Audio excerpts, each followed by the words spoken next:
Likas sa ating mga Pilipino ang paniniwala sa mga pamahiin.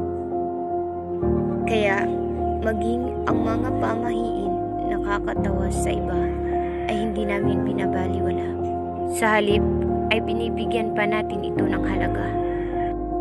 Marami sa ating mga Pilipino ang naniniwala sa mga pamahiin. Ang kadalasan sa mga ito ay ang ating mga lola at lolo.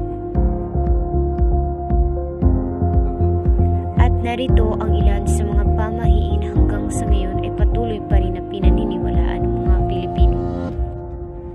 Una, sabi ni lola at lolo, kapag nahulog ang kutsara, may darating na babaeng bisita. At kapag tinidor naman, lalaki ang bisita. Kung minsan pa nga, sinisipa pa ang mga ito para daw maligaw o hindi matuloy ang bisita. Medyo harsh, diba?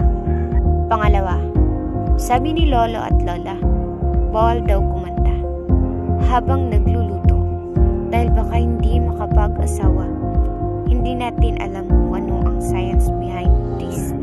Pero maaari namang tama sila, lalo na kung birit. Pero sintonado ka, medyo nakaka-turn off.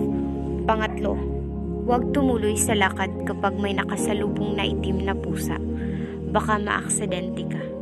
Pang-apat, masama daw ang matulog na basa ang buhok. Kung tutuusin, masama naman talaga ito dahil nakakasakit ng ulo. Pero wala pa naman yatang napapatunayan na may nabulag na dahil dito.